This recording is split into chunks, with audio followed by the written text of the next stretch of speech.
नमस्कार दोस्तों, मैं हूं अरुण और आप देख रहे हैं सत्ताही की। आज का शब्द है अय्यारी। अय्यारी जिसका संबंध ईरान के इतिहास से भी है। आज मैं आपको ये पूरा इतिहास तो नहीं बताऊंगा क्योंकि उसमें बहुत देर हो जाएगी, पर अय्यारी क्या होती है वो मैं आपको जरूर समझाना चाहूंगा। आज मैं बात करने जा रहा हूँ यूट्यूबर ज्योति मल्होत्रा की, जो कि ट्रैवल विद जो नाम का यूट्यूब चैनल चलाती है और एनआईए ने उसे भारत के खिलाफ गद्दारी करने के लिए हिरासत में लिया हुआ है।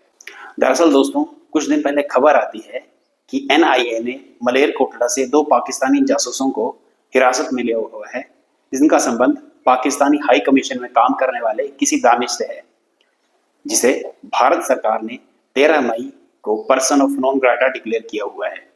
पर्सन ऑफ नॉन ग्राटा वह व्यक्ति होता है जो कि फॉरेनर है, पर जिस पे भारत का कोई कानून नहीं काम कर सकता, तो उसे भारत से निकालने के लिए उसे person of non grata declare किया जा सकता है और उसे भारत छोड़ना पड़ता है। तो जब पुलिस ने इन दोनों जासूसों की अच्छे से पूछताछ की तो उन्होंने सारे धागे खोल दिए कि ज्योति मल्होत्रा और उसके साथ 5 और यूट्यूबर्स दानिश के संपर्क में थे और इन्होंने भारत की कई सारी जानकारी पाकिस्तान को पहुंचाई हुई है। फिलहाल हम बात करेंगे ज्योति की।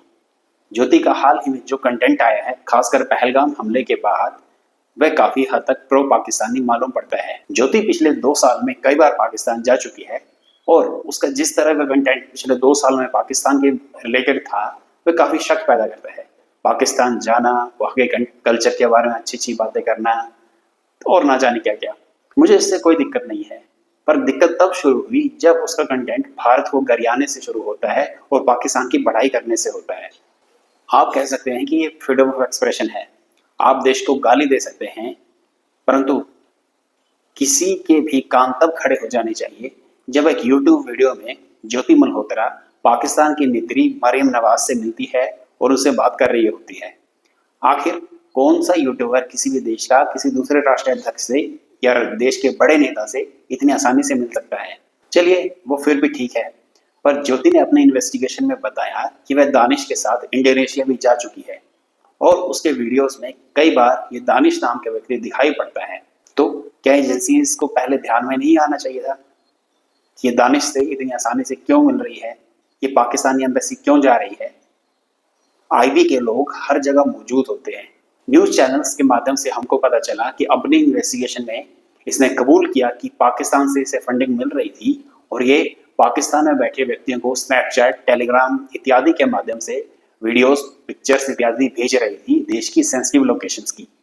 ऑपरेशन सिंदूर के बाद मालूम पड़ा कि करीब 14 लोग ऐसे पकड़े गए जो पाकिस्तान के लिए जासूसी कर रहे थे, जिसमें 8 मुसलमान, 3 सिख, 2 क्रिश्चियन और ये ज्योति मल्होत्रा भी शामिल थी। खबरों के माध्यम से हमें पता चला कि ज्योति ने कबूला है कि वो दानिश के साथ काफी समय से संपर्क में थी और उसने काफी सारे इंफॉर्मेशन दानिश को दी हुई है। ये देश के साथ अय्यारी का पहला किस्सा नहीं है। सन 2000 में रविंदर सिंह नामक व्यक्ति और 2012 में माधुरी गुप्ता के बारे में हम जानते हैं। इन्होंने क्या किया था? देश को बेचना क्या इतना आसान है? क्या इन लोगों को जरा भी दुख नहीं होता कि ये देश के साथ इतनी घिनौनी हरकत कर रहे हैं? अगर देश में इनकी दी हुई जानकारी के कारण आतंकी हमला होता है और लोग मारे जाते हैं, तो क्या इन लोगों को जरा भी दर्द नहीं होगा? इनका ज़मीर इन्हें यह सब करने की इजाजत देता है?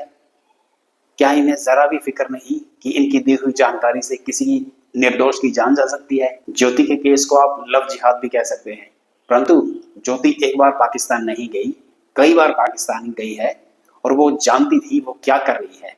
अगर वो इतनी मासूम होती तो समय से पुलिस को बता देती कि उसके साथ क्या चल रहा है, वो कहाँ इन्वॉल्व है और दानिश को वो क्या क्या जानकारी दे चुकी है। अगर मलेरकोटला से वो 2 जासूस नहीं पकड़े जाते हैं तो शायद हमें इसका पता नहीं चलता।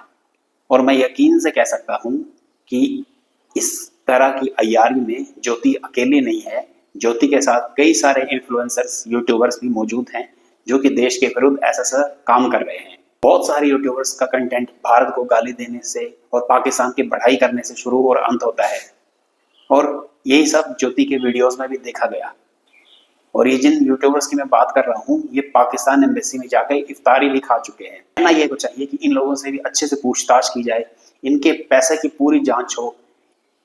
इन लोगों ने आज तक कहाँ कहाँ किसे किसे मेल किए, मैसेजेस किए, इसकी भी जानकारी हो और उन्हें कठोर से कठोर दंड मिले।